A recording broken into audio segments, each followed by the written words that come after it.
오늘 우리가 읽어가는 말씀은 느헤미야 마지막 장입니다. 느헤미야가 처음 예루살렘에 와서 성벽을 재건하고 난 다음에 잠시 자리를 비운 적이 있습니다. 그 말은 다시 그가 바벨론의 왕에게 다시 돌아갈 때가 있었다는 겁니다. 그게 본래 그의 자리였죠. 우리가 읽었던 말씀의 내용처럼 예루살렘 성벽이 무너졌고 이방인들에게 조롱거리와 수치가 되었다고 하는 소식을 들었던 느헤미야는 오랜 시간 기도하던 중에 왕에게 호의를 입어서 예루살렘에 와서 그 무너진 성벽을 재건하는 일들을 감당했습니다. 그리고 그 성벽 재건을 완공을 하고 봉헌식까지 하면서 그 성 안에 살아가는 이스라엘 백성들, 그 성 밖에 살아가는 이스라엘 백성들이 어떻게 살아야 될 부분들을 다 정비를 하게 되었다는 겁니다. 그리고 나서 그가 다시 왕에게로 돌아가게 됐습니다. 왕으로 돌아가서 바벨론으로 돌아가서 그가 다시 왕에게 허락을 받아서 다시 예루살렘으로 한번 돌아오게 돼요.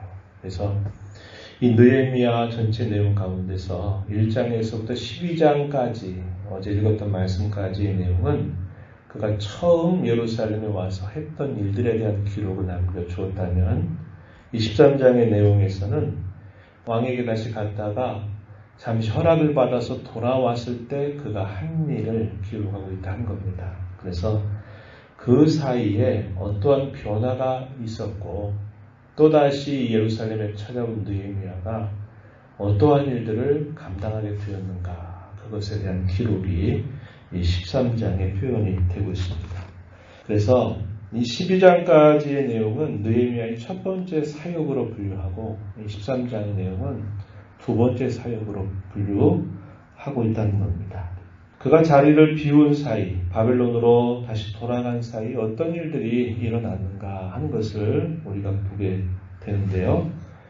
도비아라고 하는 사람, 이 성벽을 제거한 일에서 계속적으로 반대하는 일에 앞장섰던 사람이죠. 그 도비아가 성전의 방을 점거하게 된 일이 있었다는 겁니다. 그뿐만 아니라 성전 봉사자들을 위해서 이스라엘 백성들이 드려야 될 마땅한 몫을 드리지 않게 되면서 이 성전 봉사자들이 자신들이 하는 역할들을 버리고 자신들의 각자의 밭으로 돌아가게 되는 일이 있었다는 겁니다.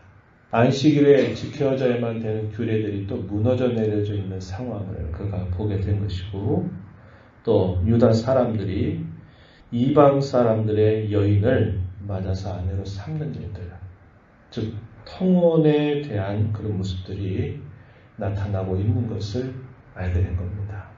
4절에 보게 되면 제사장 엘리야십이 도비야와 긴밀하게 서로 관계를 맺고 있었기 때문에 느헤미야가 자리를 비운 사이에 이 엘리야십이 도비야에게 성전들의 한 방을 마련해 주었다는 겁니다. 원래 그 방은 여러 예물들, 그것을 저장하고 있는 곳인데 그곳을 오히려 자리를 비우고 도비야를 위한 방으로 만들어놨다는 겁니다. 타락한 모습이 드러났다고 하는 것이죠.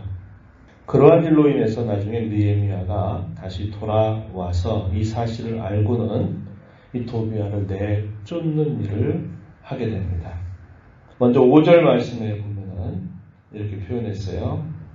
그때에는 내가 예루살렘에 있지 아니하였다.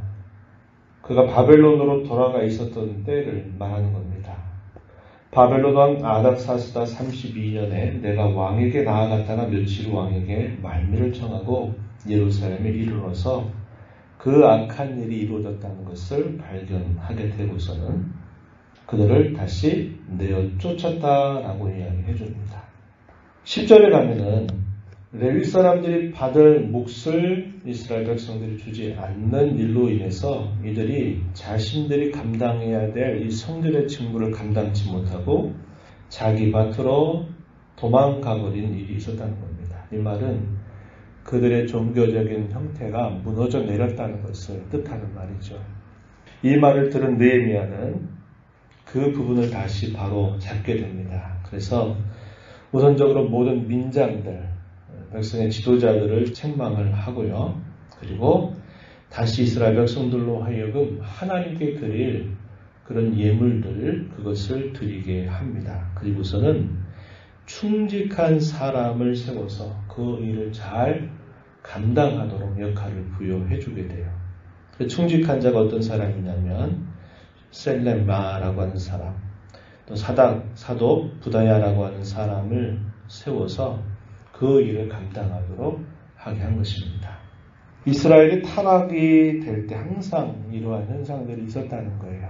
그들이 하나님께 마땅히 드릴 것들을 드리지 않게 되면 백성들이 하나님 앞에 드리는 것을 가지고 살아가는 이 성전의 봉사자들이 자신들이 자식이 있고 가족이 있어서 먹을 것을 공급받지 못하고 필요를 채움받지 못하니까 결국 자신들의 먹을 것을 위해서 그 성전의 직무를 감당할 수 없어서 살 궁리를 할 수밖에 없는 상황이 됩니다. 그러면 그들이 하나님 앞에 예배한 이 모든 일들이 다 무너져 내리는 거예요. 그러한 일들이 있었다는데 이 느헤미야가 자리를 비운 사이에 또 이러한 부패한 모습이 나타나게 된 것을 바로 잡게 된 겁니다. 15절에서부터 22절의 내용은 안식일에 죄를 범하고 있는 모습을 발견하고서는 이 일을 다시 개혁하고 바로 잡는 일을 하게 됩니다. 안식일 날에 술틀을 밟고 또 곡식 따는 나귀에 실어서 운반하기도 하고 또 여러 가지 짐들을 이 예루살렘 성 안으로 들여오는 일들을 하고 이 일들에 이방인들이 함께 관여되어 있는 것을 발견한 느헤미야는 유다의 귀인들을 불러서 책망을 하게 됩니다. 그리고 안식일 있는 동안에는 성문을 열지 않도록 분명하게 그것을 바로잡는 일을 하게 돼요. 그뿐만이 아니었습니다. 통혼의 풍습들이 또 유행하기 시작한 거죠.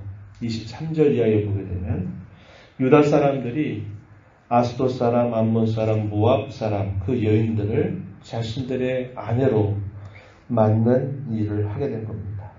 우리가 앞에 에스라 말씀에서 읽었던 것처럼 이게 큰 위기를 불러들였던 사실이었는데 느헤미야가 자리를 비운 사이에 또 이러한 모습들이 나타나게 됐다는 겁니다.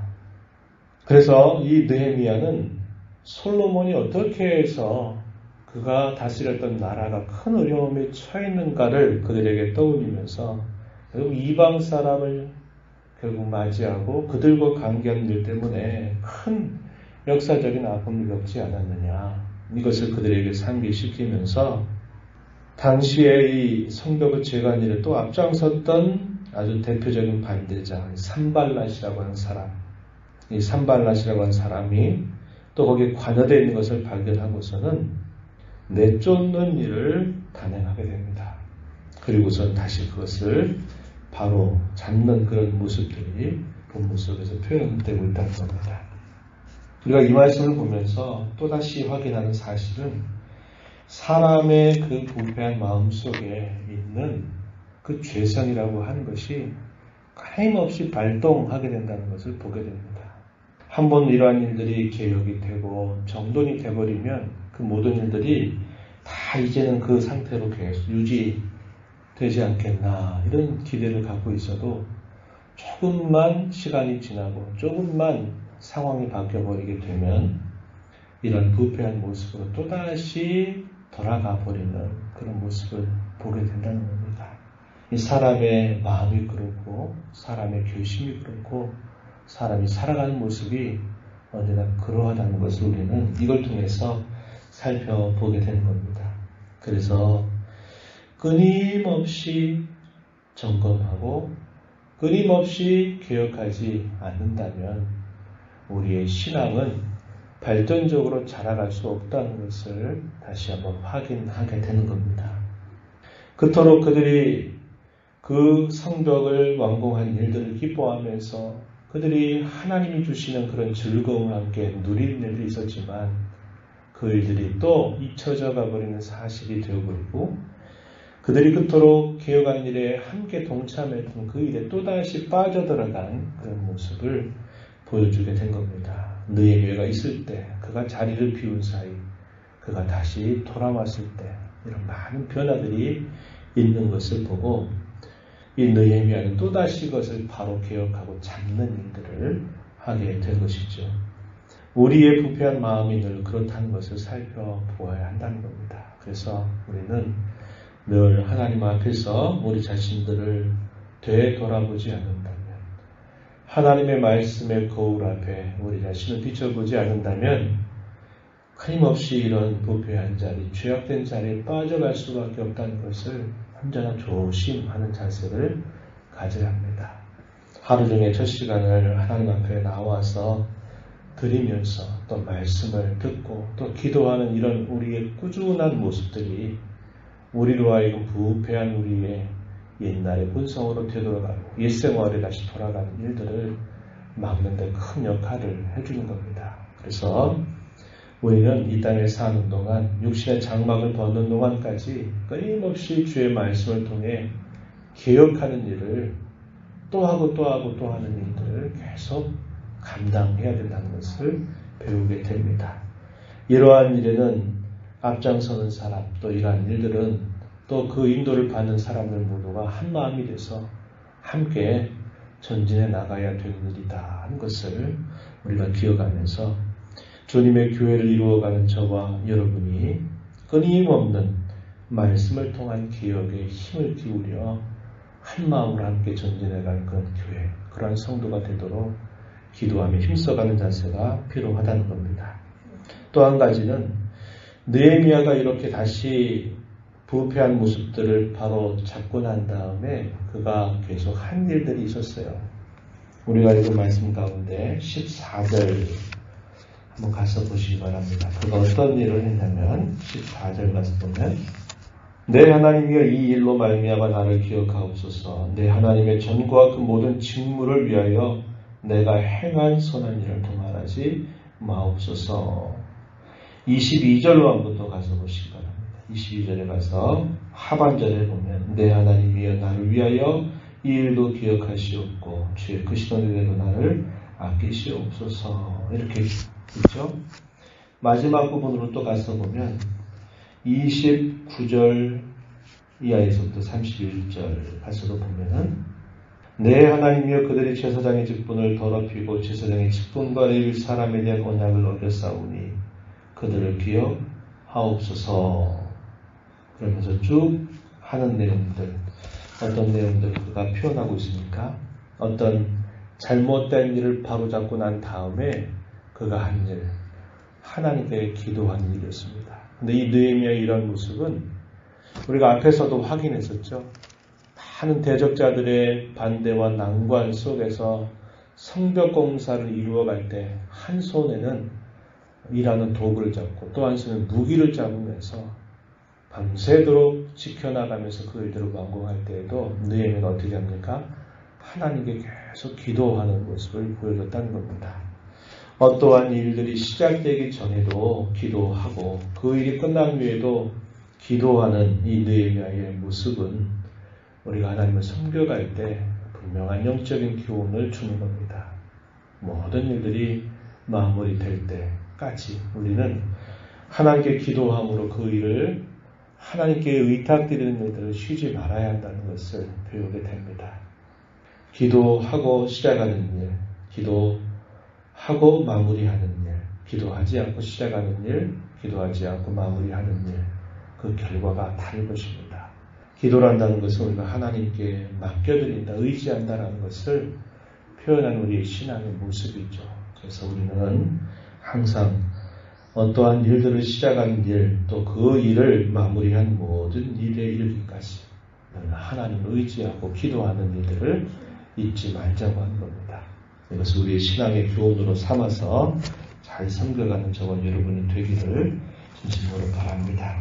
하나님 아버지, 이 새벽 시간에도 저희들을 불러주셔서 오늘도 주의 말씀 앞에 저희들을 세우시고 듣게 하심을 감사합니다.